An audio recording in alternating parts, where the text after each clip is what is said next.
오늘 강의할 내용은 수술 치료에 관한 부분입니다. 뇌전증은 일반적으로 약물 치료가 우선 가장 대표적인 치료고, 약물 치료로 조절이 되지 않을 때 식이요법이라든지 수술 치료라든지 이런 다른 방법들을 추가적으로 고려하게 됩니다. 그래서 1차적으로 약물 치료에 조절되지 않는 경우에 수술적으로 치료가 가능한 종류인지, 아니면 수술적으로 치료가 좀 어려운 종류인지, 뇌전증의 종류가 워낙 다양하기 때문에 그런 부분에 대한 아주 정밀한 검사가 수술 치료의 성공을 보장할 수 있는 그런 기본적인 정보가 된다고 말씀드릴 수가 있습니다. 소아 연령에서는 특히 이제 여러 그 성인 연령의 뇌전증과 다른 그런 특징들이 있는데, 뇌전증 자체가 발달 기능을 떨어뜨리는 그런 종류의 뇌전증이 소아 연령에서는 존재를 합니다.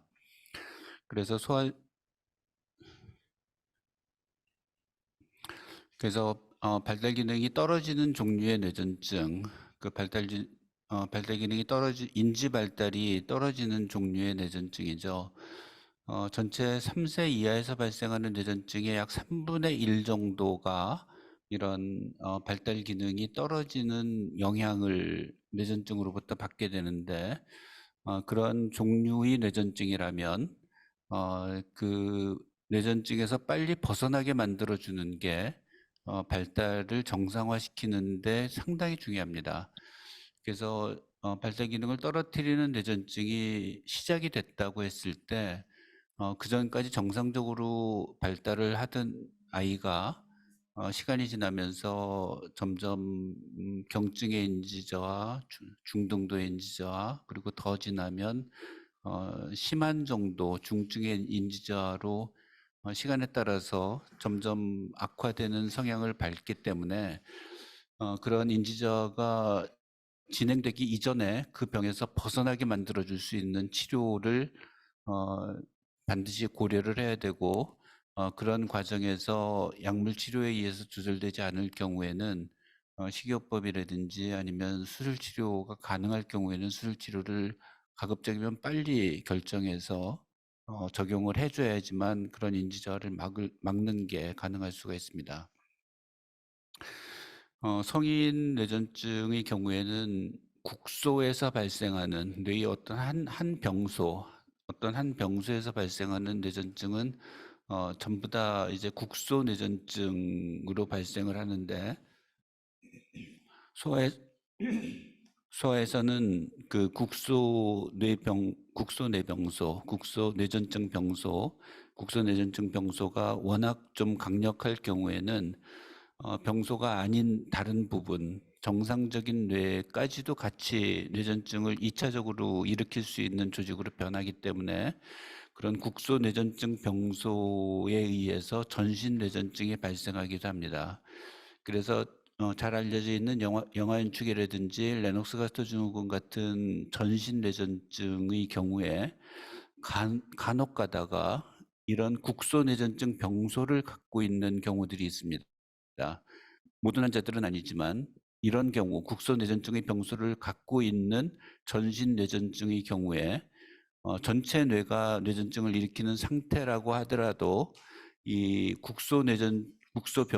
뇌전증의 국소 병소를 수술적으로 제거를 해주면 2차적으로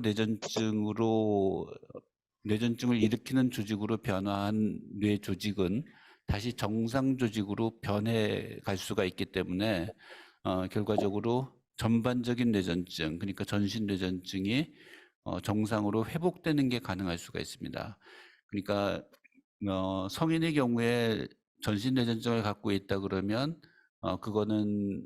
뇌 전체가 발작을 일으키는 뇌전증을 일으키는 상태이기 때문에 어느 한 부분을 수술적으로 제거한다고 해서 해결될 수 있는 그런 종류는 아니겠지만, 소아에서는 전신 뇌전증이라고 하더라도, 그러니까 뇌 전체가 발작을 일으키는 강력한 전기를 만들어내고 있는 상황이라고 하더라도 그게 만약 어떤 특정한 병소에 의해서 2차적으로 발생한 그런 상태라면 결국 그런 1차 병소를 찾아내서 그 찾아낸 부분을 수술적으로 제거를 함으로써 전신뇌전증이 정상으로 회복될 수 있는 그런 가능성이 있다는 것이 소아뇌전증의 굉장히 중요한 특성이라고 말씀드릴 수 있습니다. 그리고 결국 이제 소아에서는 장기적인 유병 상태에 따라서 회복 불가능한 진행성 발달 기능이 기능 저하를 초래할 수가 있기 때문에 회복 불가능한 진행형 발달 기능 저하가 발생하기 이전에 이런 조치를 해줘야지만 다시 이전에 정상 발달을 회복해 나갈 수 있다는 것이 굉장히 중요한 특성이라고 말씀드릴 수가 있고 결국 가급적이면 빠른 시기 내에 너무 늦지 않게 이런 문제들을 찾아내서 완치를 할 수 있는 그런 치료 방법을 적용시키는 것이 소아에서는 굉장히 중요하다. 그렇게 말씀드릴 수 있습니다. 뇌전증이 발생하고 나서 뇌전증이 발생한 이후에 인지 발달이 점차로 떨어지는 그런 요인들이 있는데 이런 인지 발달이 좀 더 심하게 떨어지는 경우들은 뇌전증 자체가 너무 빨리 발생했다거나 대개 영아인축의 경우에 3, 4개월 정도에 발생을 하고 4개월에서 6개월 정도 때 주로 발생을 하지만 그거보다 더 일찍 발생하는 그런 경우에는 인지 발달이 훨씬 더 떨어지는 그런 결과를 초래를 할 수가 있고 뇌 기능 장애를 동반하는 기저 원인을 갖고 있을 경우, 그러니까 이게 대개는 전체 뇌의 기능을 떨어뜨리는 문제들, 전체 뇌의 기능을 떨어뜨리는 기저 질환이 있어서 뇌전증이 발생하는 경우라면 그런 기저 질환이 없는 경우에 비해서 인지 발달이 훨씬 많이 떨어지게 됩니다. 그 전체 뇌의 기능 장애를 동반하는 기저 질환이라는 것은 결국 뇌 전체가 전체적으로 많이 잘못 만들어져 있는 상태라거나 또는 뇌가 다른 원인에 의해서 전체적으로 손상이 많이 가 있는 상태라든지 아니면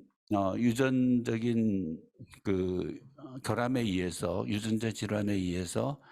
뇌의 정상적인 활동이 영향을 받는 정상적인 활동이 많이 떨어져 있는 그런 원인을 갖고 있다든지 그런 기저질환이 같이 있는 경우에는 결국 뇌전증 자체만으로 발달 기능이 떨어지는 게 아니기 때문에 그런 기저질환에 의한 발달이 상당히 많이 저하되는 그런 상태를 보일 수가 있고 같은 상태라고 해도 발작이 너무 많이 발생하는 경우 그리고 아주 심한 발작이 계속 반복돼서 발생하는 경우에는 역시 이 지능 저하, 발달 기능의 저하가 그렇지 않은 경우에 비해서 훨씬 더 많이 심각하게 발생을 할 수가 있습니다. 그리고 이제 아까 말씀드렸던 뇌전증이 발생하면서 인지 기능이 떨어지는 종류의 뇌전증, 그런 종류를 우리가 병적 뇌전증이라고 얘기를 하는데 그런 뇌전증 병적 뇌전증에서 보이는 뇌파, 이게 소위 말해서 그 영아인축에서 보이는 고부정위 뇌파 소견이라든지 레녹스 가스토신 증후군에서 보이는 지속적인 그 서파, 전반적 서파 같은 그런 뇌파, 그걸 우리가 그냥 레녹스 가스토 뇌파라고 얘기를 합니다. 그런 뇌파들이 계속 지속이 될 경우에는 인지 기능이 점차로 그런 뇌파가 해결되지 않는 이상 그런 뇌파에 의해서 기능 장애가 지속적으로 발생할 수밖에 없기 때문에 이런 뇌파 발작을 혹시 안 한다고 하더라도 이런 뇌파가 지속이 될 경우에는 인지 기능이 시간이 지나면서 점차로 떨어지는 그런 영향을 주게 됩니다. 그리고 뇌전증 유병 지속 시간이 상당히 중요해서 다른 치료로 해결되지 않고 수술 치료나 뭐 식이요법 같은 걸로 해결될 수 있는 종류의 뇌전증이라고 하면 이런 치료를 가급적 빨리 적용을 시켜서 병에서 벗어나게 해주면 좀 오랫동안 이 병을 앓고 있는 상태에 비해서 훨씬 더 나은 지능 발달을 보존시켜 줄 수 있는 그런 가능성이 있습니다. 그리고 수술 이외에 뭐 다른 치료로도 동일한 문제를 갖고 있어도 다른 치료가 되는 경우들도 있기 때문에 다른 치료로도 이 뇌전증에서 벗어날 수 있는 상태라면 결국 인지 발달의 기능은 그대로 보존이 될 수가 있는데 그런 치료를 하는데 뭐 전혀 반응을 하지 못하는 그런 경우에는 시간이 지날수록 인지 발달이 떨어지는 그런 결과를 보일 수밖에 없습니다. 우리가 이제 뇌전증 진단을 받으면 첫 번째 이제 약물 치료를 하게 되는데 첫 번째 약으로 치료가 될 수 있는 있는 뇌전증이 약 47% 정도가 됩니다. 이 47% 정도는 약만 잘 먹으면 한 가지 약으로 발작이 완전히 조절되는 상태로 그냥 쭉 유지가 가능한 그런 종류의 뇌전증이기 때문에 처음에 약물 선택만 잘하면 그 약을 그냥 계속 먹으면서 발작을 한 번도 경험하지 않는 상태로 유지시키는 게 가능할 수가 있습니다. 물론 이제 이런 47% 정도의 환자들은 시간이 지나서 한 2년, 3년, 4년 이렇게 시간이 지나면서 뇌전증을 일으키는 그 뇌의 상태가 시간이 지나면서 점차로 회복되거나 좋아지거나 그런 경우들도 있기 때문에 대개 한 2, 3년 정도 발작이 계속 없으면 그때 가서 약을 끊어보는 것을 시도하기도 하고 그렇게 끊었을 때 끊고 나서도 발작이 없는 경우 소아에서는 적어도 한 80% 정도까지는 약을 끊어도 발작이 더 이상 재발하지 않는 그 병에서 완전히 벗어날 수 있는 그런 종류의 뇌전증이기도 합니다. 근데 첫 번째 약으로 치료가 되지 않는 53% 정도의 환자에서는 두 번째 약, 세 번째 약 이런 약을 쓰거나 아니면 첫 번째 약에다 두 번째 약을 추가해서 쓰거나 이런 다른 약물 치료의 방법으로 치료를 했을 때 역시 발작에서 완전히 벗어날 수 있는 경우가 대개 한 17% 정도가 됩니다. 전체적으로 64% 정도의 환자 이외에는 첫 번째, 두 번째, 세 번째 약을 아무리 써도 발작이 조절되지 않는 그 36% 정도의 환자에 들어가게 되는데 이런 환자들 우리가 약물로 치료되지 않는 뇌전증이다. 그래서 약물 난치성 뇌전증이라고 그 구분을 하고 있고 이런 약물 난치성 뇌전증은 약물 이외의 다른 치료 방법을 통해서 과거에는 이제 약물 치료밖에 방법이 없었기 때문에 이런 약물 난치성 뇌전증은 약을 먹어도 그냥 계속 발작을 하고 이 발작에서 벗어나는 게 불가능한 그런 환자들이었는데 최근에는 이제 여러 가지 치료 방법들이 많이 개발이 돼서 이런 난치성 뇌전증의 경우에도 수술 치료라든지 식이요법이라든지 그리고 신경을 전기적으로 자극하는 그런 전기 자극 치료라든지 이런 걸 통해서 완치를 시키거나 아니면 지금 상태에 비해서 현저하게 좋은 상태로 약물 치료만 했을 때에 비해서 현저하게 회복될 수 있는 상태, 현저하게 호전될 수 있는 상태로 그렇게 만들어 나가는 게 가능하고 물론 100%는 아니지만 상당히 많은 그런 비율로 좀 더 그 효율적인 효과적인 치료 방법을 유지해서 환자의 건강을 지켜줄 수 있는 방법들을 적용을 하고 있습니다. 성인 뇌전증의 경우에는 이미 이제 뇌가 상당히 많이 성장을 했고 뇌가 어느 정도는 이제 그 발달이나 이런 변화가 그렇게 잘 되지 않기 때문에 대부분 성인 뇌전증의 경우에는 발작을 일으키는 병소 같은 것들이 고착화되어 있는 경우들이 많이 있습니다. 그래서 일반적으로 성인 뇌전증의 약물 난치성으로 정의를 하는 경우들은 대개 약을 여러 가지를 쓰고 대개 한 3가지 이상의 약물 치료를 하면서 2년 이상 발작이 조절되지 않았을 때 2년 이상의 시간 동안 약물 치료를 계속 여러 치료를 해봤는데도 불구하고 발작이 조절되지 않는 경우를 약물 난치성이라고 정의를 하고 있지만 소아에서 만약 1세 정도 되는 아이가 2년 동안 여러 치료를 했는데 조절되지 않은 경우라면 그 2년이라는 시간 동안 아이의 발달은 엄청나게 떨어질 수밖에 없고 그 발달이 떨어지는 거가 다시 회복되지 못하는 그런 정도로 심각한 장애를 초래를 하게 됩니다. 그래서 소아에서는 뇌전 일반적으로 이제 뇌전증의 유병 기간, 뇌전증을 앓고 치료가 될 때까지의 시간까지의 뇌전증의 유병 기간이 길면 길수록 영구적인 지적 기능 저하를 초래를 할 수 있는 치명적인 요인이 되기 때문에 약물 치료 이외의 다른 치료 방법, 케톤 생성 식이요법이라든지 또는 수술 치료를 가급적이면 빨리 그 적용을 하는 것이 이런 그 지능 저하를 영구적인 지능 저하를 예방할 수 있는 그런 굉장히 중요한 시기이기 때문에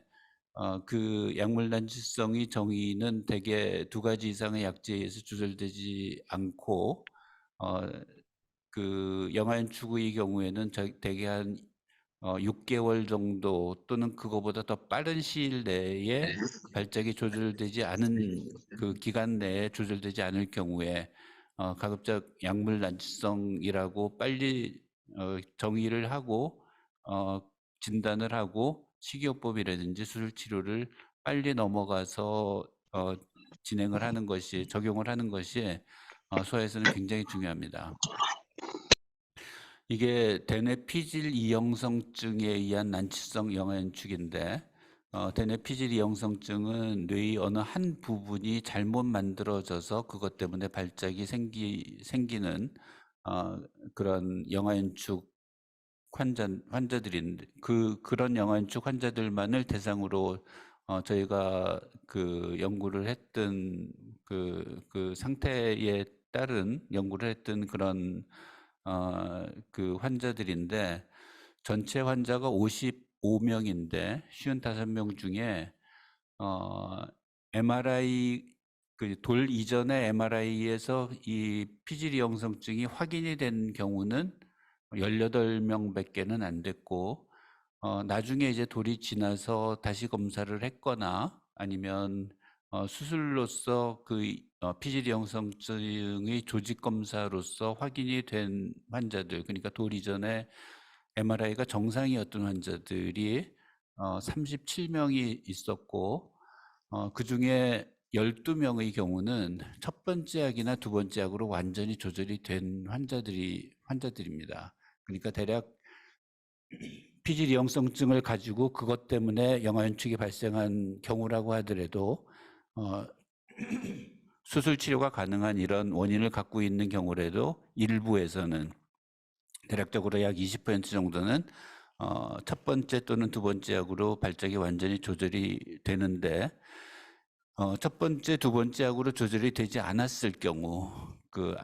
조절되지 않은 39명 중에 세 번째에서부터 대개 10가지의 약을 시도를 했을 때 그런 경우에 발작이 조절된 경우가 딱 1명밖에 없습니다. 그러니까 39명 중에 1명 이외에는 약을 아무리 써도 발작에서 벗어나는 게 불가능한 상태다. 그렇게 말씀드릴 수가 있고, 식이요법을 했을 때 이 32명에서 식이요법을 시행을 했었는데 그중에 약 3분의 1 정도에서 발작이 조절되는 것을 볼 수가 있고, 수술을 했을 때는 3분의 2 정도의 환자에서 발작에서 완전히 회복되는 것을 저희들이 보고를 했었습니다. 그래서 첫 번째, 두 번째 약으로 치료가 되지 않았을 때 세 번째, 네 번째, 다섯 번째 아니면 열 번째까지도 약을 쓰고 계속 그러는 동안 시간은 흐르고 그 흐르는 시간 동안 아이들이 점점 인지기능 저하뿐만 아니라 약물에 의한 엄청나게 많은 영향을 받는 그런 상태가 계속 지속되고 있는 그런 상태를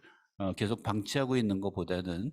수술 치료를 해서 치료가 될 수 있는 상황인지 아닌지에 대해서 먼저 조사를 하고 그 검사 결과가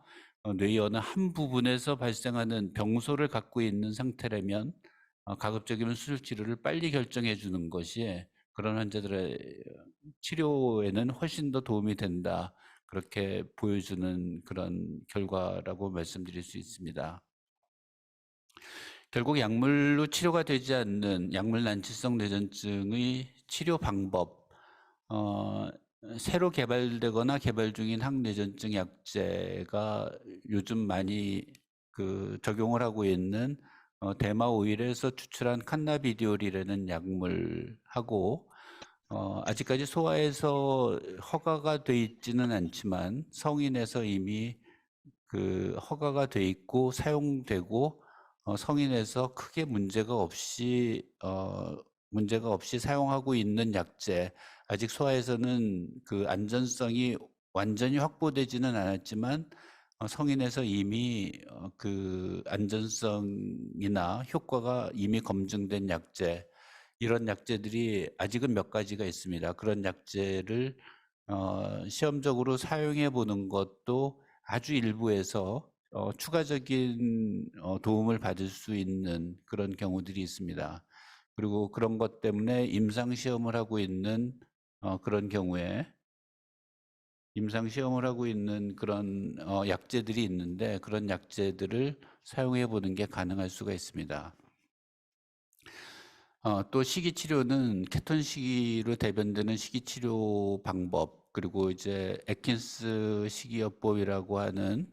변형 애킨스 식이요법, 그리고 좀 더 편하게 할 수 있는 저당화 지수 식이요법 같은 식이치료를 사용할 수가 있고, 약물 치료로 조절되지 않는 그런 난치성 뇌전증에서 약 3분의 1 정도는 케톤식이라는 치료 방법을 통해서 완전히 발작이 조절이 됩니다. 그래서 그 3분의 1 정도에 든다 그러면 식이요법으로 이 병을 치료를 하는 게 가능할 수가 있고, 그 3분의 1에도 들지 않을 경우에는 병소를 갖고 있는 상황이 아닌지 그런 것들을 확인하기 위해서 검사를 하고, 병소가 만약 확인이 된다 그러면 그 병소를 제거하는 절제술 같은 것들을 시행할 수도 있고, 뇌량 절제술은 뇌량을 절제하는 것 때문에 도움을 받을 수 있는 종류의 뇌전증, 그런 경우라고 하면 뇌량 절제술이라는 수술을 시행할 수도 있습니다. 그 다음에 신경 자극 조절 시술은 미주신경 자극술이라든지 대뇌 피질 자극술이라든지 이런 치료 방법을 통해서 뇌에 직접적으로 또는 간접적으로 전기 자극을 흘려 넣어 줌으로써 그런 전기 자극들이 뇌를 경기를 안 하게만, 발작을 하지 않도록 이렇게 변화시켜주는 그런 치료 방법으로 사용하는 게 가능하고, 이런 치료들은 어쨌든 비약물 치료이기 때문에 비약물 치료는 약물에 의해서 부담이 될 수 있는 인지 저하라든지 피로도라든지 그런 약물에 의한 부작용이 없는 치료가 될 수가 있기 때문에 이런 비약물 치료는 그런 약물 치료에 비해서는 좀 더 그 아이들한테 쉽게 적응을 시킬 수 있는 그런 치료 방법으로 사용을 하는 게 가능할 수가 있습니다. 그래서 결국 수술 치료가 어떤 경우에 가능한가? 수술 치료가 가능한 경우는 뇌의 어떤 한 부분에서 발작이 발생하는 상태일 경우, 그걸 이제 우리가 국소내전증이라고 얘기를 하죠. 그 국소내전증을 일으키는 병소가 있는 경우, 그걸 우리가 증후성 국소내전증이라고 얘기를 하고, 그 병소는 그 다음에 보이는 그 기술되어 있는 대로 국소 피질 이형성증, 뇌의 어느 한 부분이 잘못 만들어진 경우, 그리고 해마경화증이라는 그런 종류는 그 어른들에서 성인 뇌전증 환자에서는 많이 있는데, 그 해마경화증, 해마가 손상을 입어서 해마에 상처 조직이 생겨서 그 상처 조직이 발작을 일으키는 상태는 약물 치료가 상당히 많이 어렵고 약물로 잘 조절이 되지 않습니다. 그런 해마경화증의 경우에 비교적 좀 안전하게 수술로 비교적 안전하게 치료가 가능한 경우들이 많이 있기 때문에 이런 해마경화증도 수술을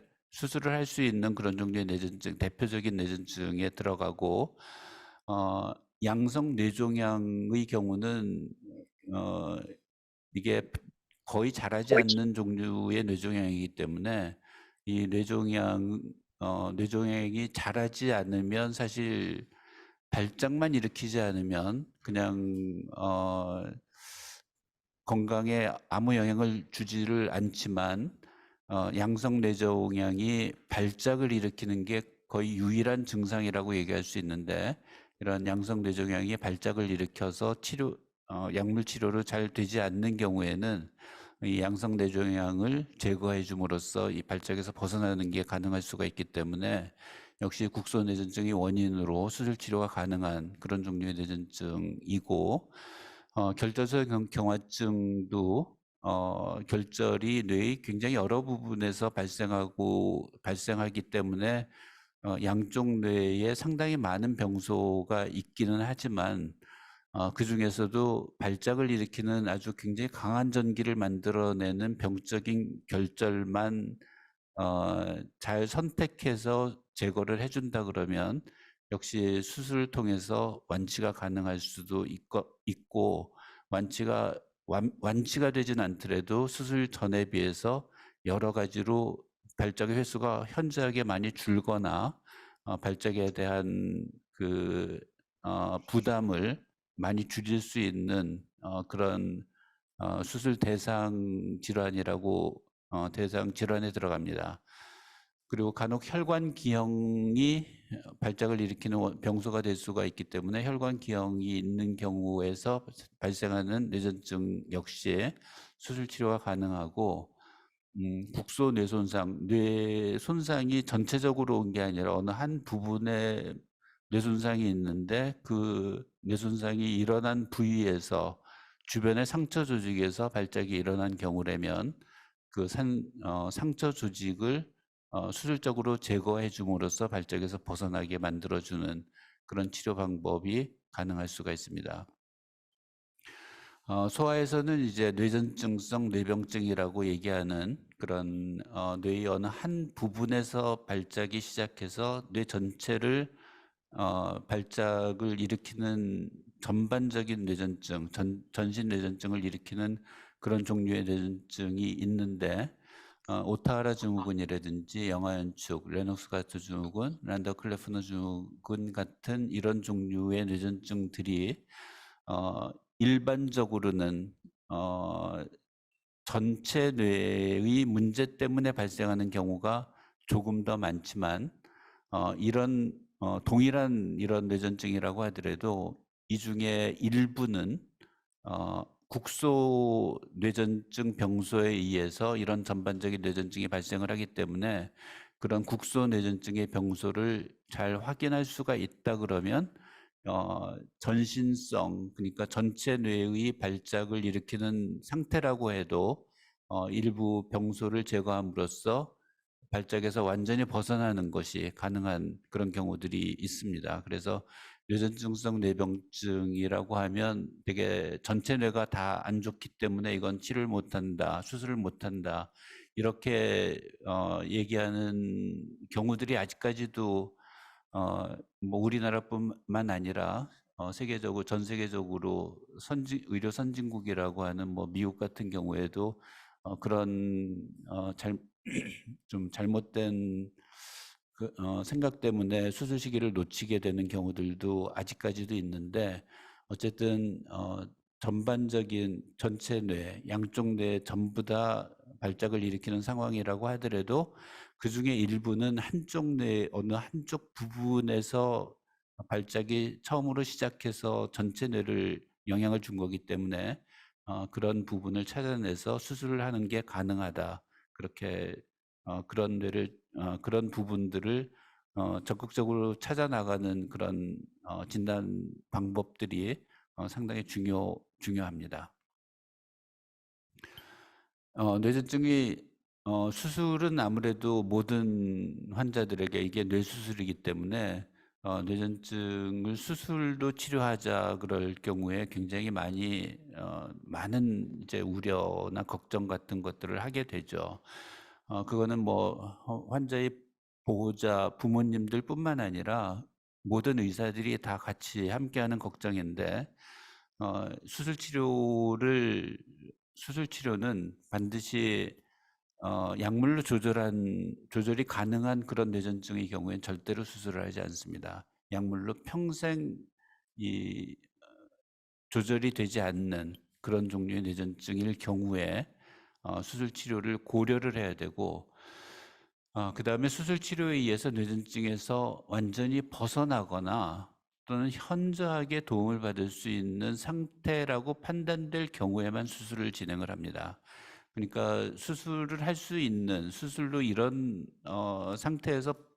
많이 좋아질 수 있는, 호전될 수 있는 것을 기대할 수 있는 그런 환자인지 아닌지, 그런 것들에 대한 검사가 상당히 중요하고요. 그다음에 수술을 했는데 수술 때문에 장애가 발생한다 그러면 수술을 하면 안 되겠죠. 그래서 뇌전증을 수술할 때는 약물로 치료가 불가능하고, 수술로 치료가 정말 좋아지는 것을 기대를 할 수가 있고, 그리고 수술을 하더라도 아이한테 거의 영향이 없거나 아니면 현저한 특별한 문제가 있지 않고 병을 갖고 사는 것보다 현저하게 이득이 된다. 어, 그런 경우에 한해서만 수술 치료를 진행을 합니다. 그래서 이런 문제들을 확인하기 위해서 굉장히 많은 검사들을 하는데, 그런 검사들의 결과가 수술로 해서 치료가 될 수 있고 수술을 해도 크게 위험하지 않은 경우라는 게 확인이 되면 그다음에 이제 수술을 진행을 합니다. 그래서 수술 치료 방법은 수술의 범위에 따라서 뇌 한쪽 뇌를 전부 다 절제하는 이제 반구 절제술부터 시작해서 그 운동 중추와 감각 중추 뒤쪽 뇌를 전부 다 절제하는 방법, 이거는 이제 후사반구 절제술이라고 하는데, 후두부하고 두정엽 그리고 측두엽, 이 세 개의 그러니까 전두엽만 보존하고 그 이외의 뒤쪽 뇌를 전부 다 절제하는 이제 그런 수술 방법. 그리고 뇌의 한 부분만, 한 옆, 그러니까 전두엽이나 측두엽 같은 한 부분만 절제하는 수술. 그리고 그 뇌엽을 2개 내지 3개 정도까지 절제를 하는 이제 그런 수술 방법. 그리고 뇌엽 전체가 아니라 뇌의 일부만 절제하는 그런 수술 방법 같은 것들이, 뇌의 병소가 아주 작으면 피질 절제술만 진행을 할 거고, 한 옆에만 국한이 돼 있으면 어느 한쪽 그 뇌엽 절제술을 진행을 하고, 그다음에 두 개의 뇌엽에 같이 병소가 있을 경우에는 다발 뇌엽 절제술, 그리고 뇌 전체 반구 한쪽 뇌 전체가 문제가 있을 경우에는 반구 절제술까지 진행을 합니다. 간혹 이제 완화 수술로 뇌량 절제술 같은 치료 방법을 사용을 하는데, 뇌량은 양쪽 뇌의 활동을 상대편으로 반대편으로 그 활동을 전달해 주는 그런 중요한 구조입니다. 그래서 한쪽 뇌가 굉장히 강한 전기를 만들어내면, 만약 뇌량이 없다면 그 한쪽 뇌에서만 강한 전기가 국한이 될 텐데, 그 뇌량을 통해서 반대쪽 뇌까지 같이 강한 전기를 일으키는 상태로 그렇게 영향을 받게 됩니다. 그래서 양쪽 뇌에 문제가 같이 있을 경우에는 그 양쪽 뇌가 서로 증폭을 시키는 그런 결과를 초래할 수가 있어서 뇌량 절제술을 해주게 되면 한쪽 뇌에서만 그 강한 전기가 국한이 되거나, 아니면 양쪽 뇌에서 일어나는 게 서로 간에 증폭시키지 않는 정도로 그렇게 완화가 되는 그런 경우들이 있을 수가 있고, 그런 완화가 되는 것만으로도 아이한테 많은 도움이 될 수 있는 상태라고 하면 이런 뇌량 절제술을 결정해서 진행을 하고도 있습니다. 결국 이제 병소 확인을 위한 수술 전 검사, 약물 치료로 치료가 되지 않는 그런 상황이라고 하면 혹시 얘가 병소를 갖고 있지 않은가, 그거를 확인하는 것이 가장 중요한데, 병소를 확인하는 방법이 그 증상을 통해서도 병소가 어느 정도는 확인이 예측을 하는 게 가능하고, 신경학적 이상 소견이 있을 때 결국 그 신경학적 이상 소견을 보이는 뇌 쪽에 문제가 있는 경우들이 많이 있기 때문에, 그런 신경학적 이상 소견에 의해서도 어느 부분이 뇌전증의 병소인가 이런 것들을 추측을 하는 게 가능합니다. 그렇지만 가장 중요한 건 이제 영상검사와 전기생리검사 이 두 가지인데, 영상검사는 구조적인 문제가 어디 있는지 그거를 가장 잘 확인해 주는 검사가 이제 MRI 검사인데, 고해상으로 이 MRI를 찍는다고 하더라도 뇌전증의 병소는 MRI로 확인이 되지 않는 경우가 상당히 많습니다. 그런 것들을 보완하기 위해서 기능 영상 검사, 페트나 스펙트 검사 같은 것들을 진행을 하기도 하고, 그것보다 더 중요한 거는 강한 전기를 만들어내는 부위가 어딘지를 찾아내는 이제 그런 검사인데, 그 강한 전기를 만들어내는 부위를 확인하기 위한 검사가 이제 뇌파 검사죠. 어느 부위에서 이런 강한 전기가 발생하는지 그런 것들을 확인하기 위한 검사가 일단 두개강 우에, 그러니까 머리 두부에다가 이제 전극을 붙여서 검사를 하는 방법인데, 강한 전기를 만들어내는 부위가 어딘지를 추정할 수가 있고, 그게 실제로 발작을 하는 거를 확인할 수가 있기 때문에,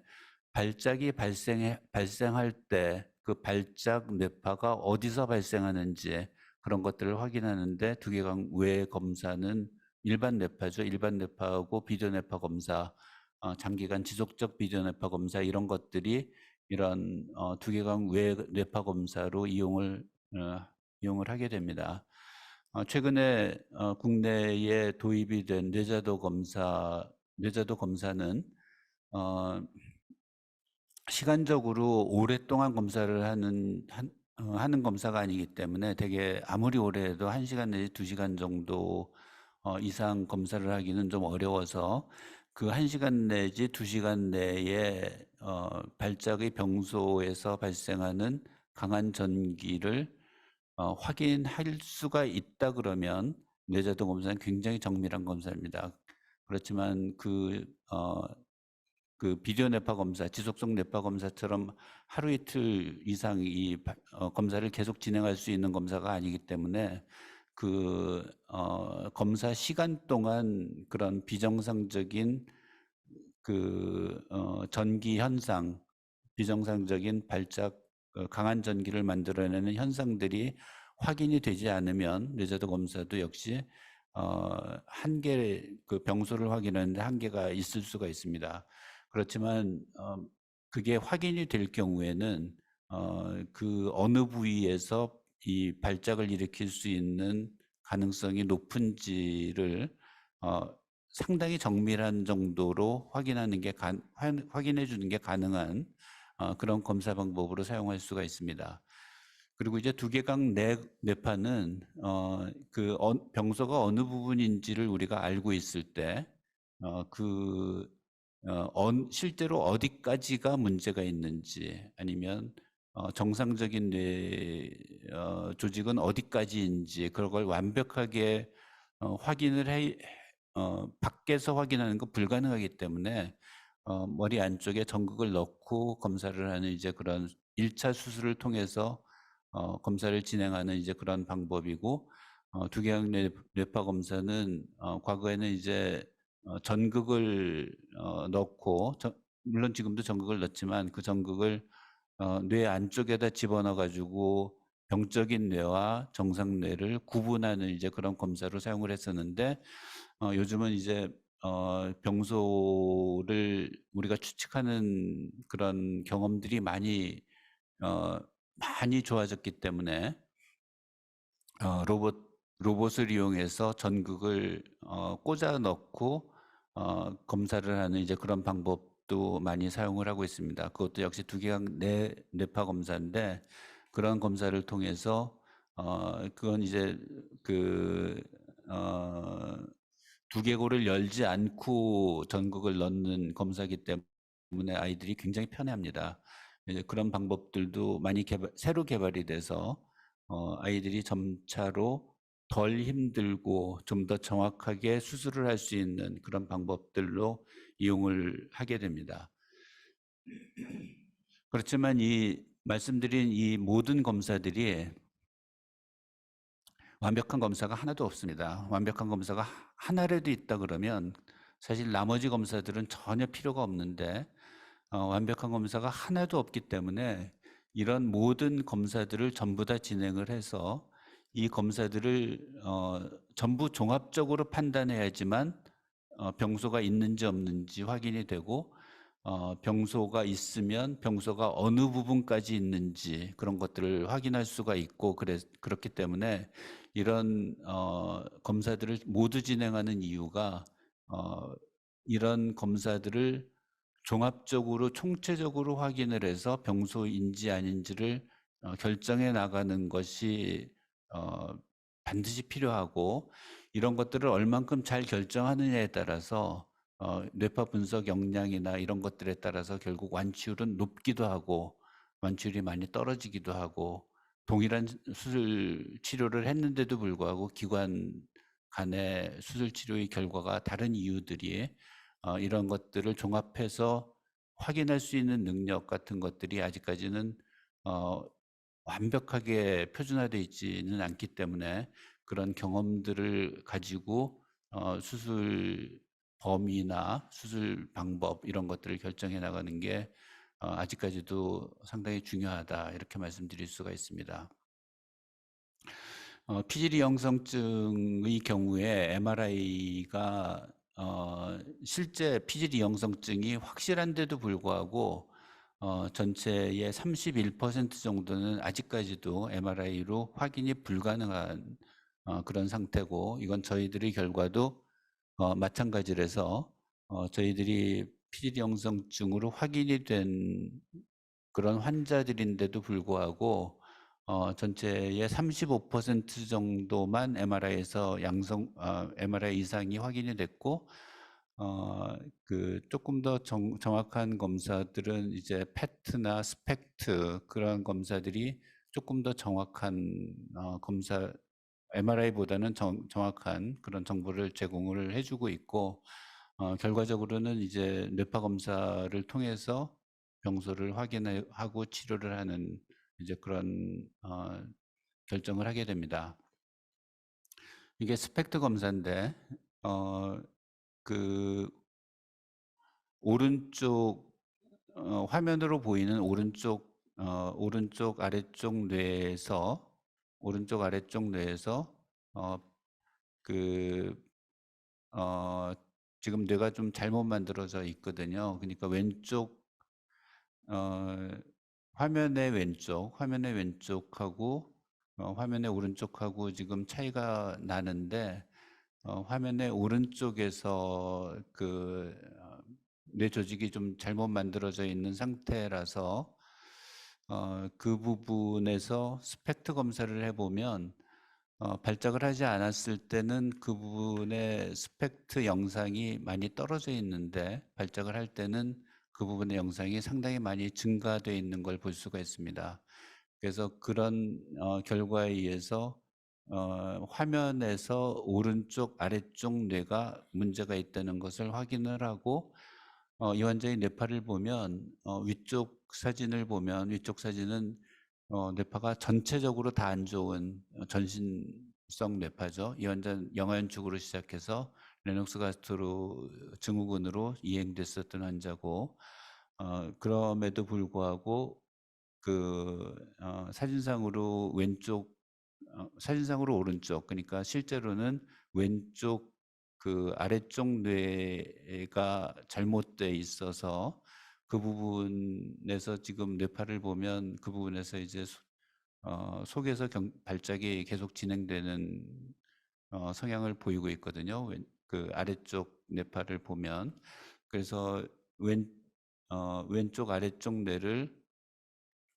전극을 넣고 확인을 해서 수술로 제거를 했습니다. 화면상으로 오른쪽으로 보이는 뇌가 왼쪽 뇌입니다. 그래서 그 왼쪽 아래쪽 뇌를 수술적으로 치료를 하고 나서 이 환자는 발작이 없는 상태로 그렇게 완치가 됐었던 환자라서 전신성으로 뇌파가 안 좋고 전신성 뇌전증을 보이는 경우라고 하더라도 이렇게 병소를 일으키는 부분을 수술적으로 치료하고 나면 그 병에서 벗어나는 그런 것들을 보여주는 대표적인 환자라고 말씀드릴 수 있습니다. 화면에 인디케이터 혹시 사용할 수가 있을까요? 지금 인디케이터가 확인이 안 돼서 화면을 보여드리면서 정확히 포인팅을 하기가 좀 어려운데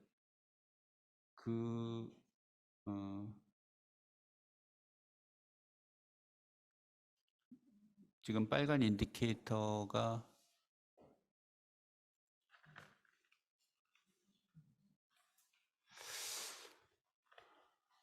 여기서 작동이 될까요?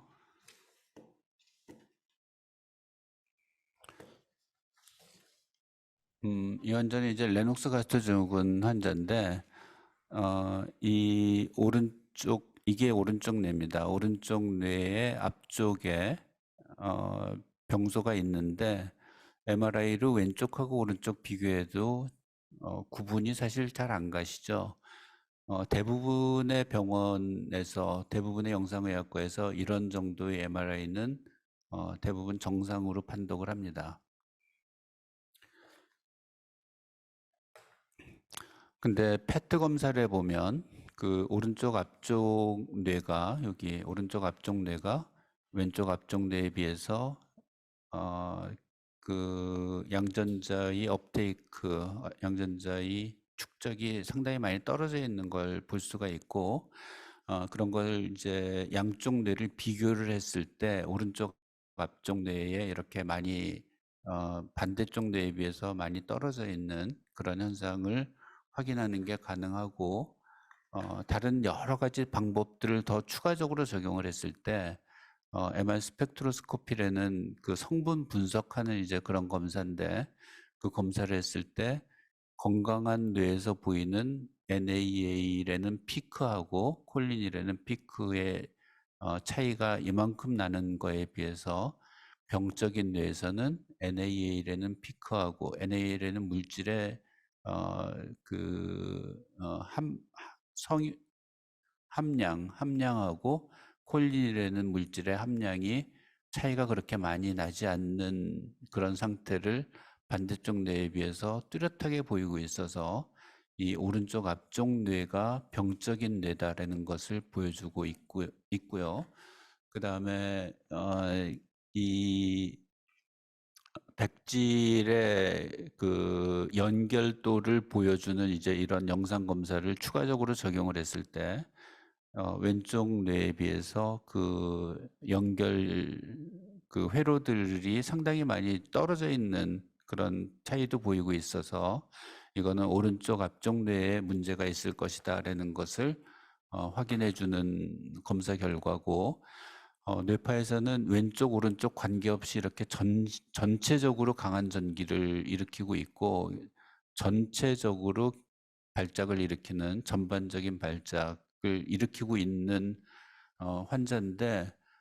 뇌파를 좀 더 오랫동안 기록을 해보면 왼쪽 뇌에 비해서 오른쪽 뇌의 비정상적인 활동이 이렇게 보이는 걸 볼 수가 있습니다. 다시 이게 왼쪽 뇌고 오른쪽 뇌인데 왼쪽 뇌에 비해서 오른쪽 뇌에서 확실히 비정상적인 활동이 더 보이고 있어서 오른쪽 앞쪽 뇌가 전신 발작을 하지만 오른쪽 앞쪽 뇌가 발작을 일으키는 병소일 가능성이 높다라고 생각해서 이 환자를 전극을 오른쪽 앞쪽 뇌에 이렇게 집어넣고 이렇게 쭉 검사를 진행을 했는데 병적인 뇌하고 정상적인 뇌하고 이렇게 뚜렷하게 구분이 됩니다. 그래서 정상적인 뇌가 이 운동중추 뒤쪽이고 병적인 뇌는 운동중추 앞쪽에서 이렇게 안 좋은 활동이 확인이 돼서 이 병적인 뇌가 구분이 되는 부분, 그런 부분을 결정을 해서 그런 부분을 여기 빨간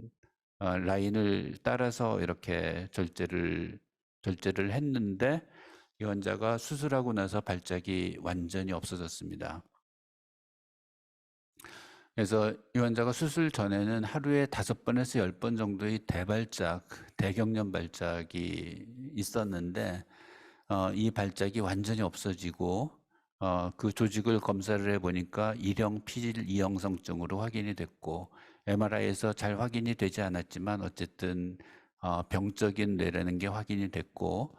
수술을 하고 나서 본래 하던 기능 같은 거에 전혀 문제가 없었고 수술 후에 정기적으로 뇌파 검사를 했는데 그 아까 보이던 전체 뇌 이상소견 같은 것들이 완벽하게 다 없어진 그런 정상 뇌파를 보이고 있었고 특히 이 환자에서 굉장히 중요한 거는 이 환자가 15살 정도에 수술을 했는데 수술 전에는 지적장애 2등, 2급 이게 중등도 지적장애거든요. 그러니까 중학교 2학년에서 3학년 사이에 수술을 했는데 그 당시에 초등학교 3학년, 4학년 정도의 그 학습 수준밖에는 그 학습 수준에 머물러 있었던 환자였습니다. 근데 수술 후에 2, 3년이 지나면서 완전히 정상지능으로 회복이 됐고 정상적인 대학에 진학을 했습니다. 그러니까 서울에 있는 대학에 사회복지학과에 진학을 해서 이 환자는 지금 우리 그 뇌조직 협회에서 행사를 할 때 행사 도우미로 이렇게 아이들 도와주고 이제 그런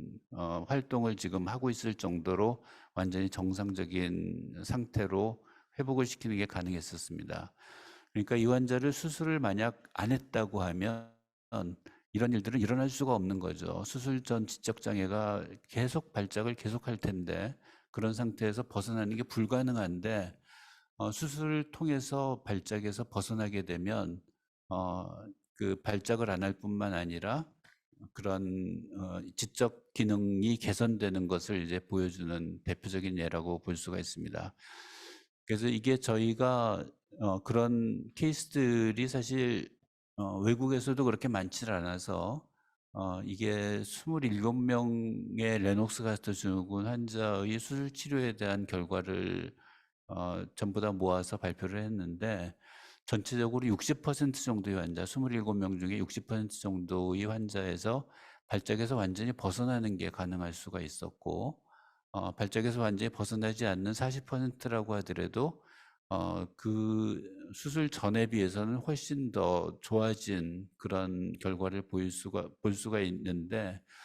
이런 환자들은 수술을 하지 않았다면 이런 결과를 보이는 건 불가능한 그런 환자였습니다. 그래서 어, 그 아무리 정말 어려운 상태라고 하더라도 약물 치료가 불가능한 상황에서 수술이 가능한지 아닌지 정확히 검사를 하고 거기에 따라서 수술 결정을 하는 건 상당히 중요하다고 말씀드릴 수 있겠죠. 그래서 60% 정도의 환자가 수술하고 나서 발작에서 완전히 벗어났는데, 그 환자들이 IQ를 보면 수술 전에 42 정도밖에 IQ가 안 됐었는데 수술 후에 이게 좋아졌습니다. 이 환자들은 레녹스 가스트 증후군이기 때문에 시간이 지나면 지날수록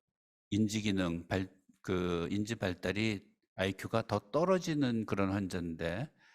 수술로 발작에서 벗어날 경우에 이렇게 IQ가 좋아지는 결과를 볼 수가 있고, 이때 우리가 검사한 것 중에 그 하나 굉장히 중요한 결과를 보면, 발작이 시작하고 나서 3년에서 5년 정도 된 환자들의 발달 수치는 60 조금 넘는데, 5년에서 8년 정도 시간이 지나면 지날수록 이 발달 지수가 IQ, Developmental Quotient, DQ 이런 것들이 점차로 떨어져서 8년 이상 발작이 지속됐을 경우에는 IQ가 30대에 이를 정도로 아주 심각한 그 인지발달 장애가 초래가 되는 걸 볼 수가 있죠. 그래서 이 병을 앓고 시간이 지나면 지날수록 지능이 이렇게 떨어지는 상태에 도달을 하게 되고, 지능이 점점 떨어지고 시간이 지날수록 이거는 다시 발작해서 회복이 된다고 하더라도 정상적으로까지 회복되는 건 불가능하다. 그런 면에서 수술 치료가 가능한 환자들은 가급적이면 빨리 수술해 주는 게 그만큼 좋다, 얼만큼 중요한지를 알려주는 거고, 이건 이제 풀 스케일 IQ가 이 발작에서 이제 완전히 벗어난 애들만 이제 그 수술 전과 수술 후에 인지 발달 결과를 비교를 해 놓은 건데, 음, 이 모든 케이스들이 발작이 완전히 좋아진 아이들, 그런 아이들이 수술 전에는 이렇게 심한 인지 저하가 심한 아이들이 상당히 많았는데,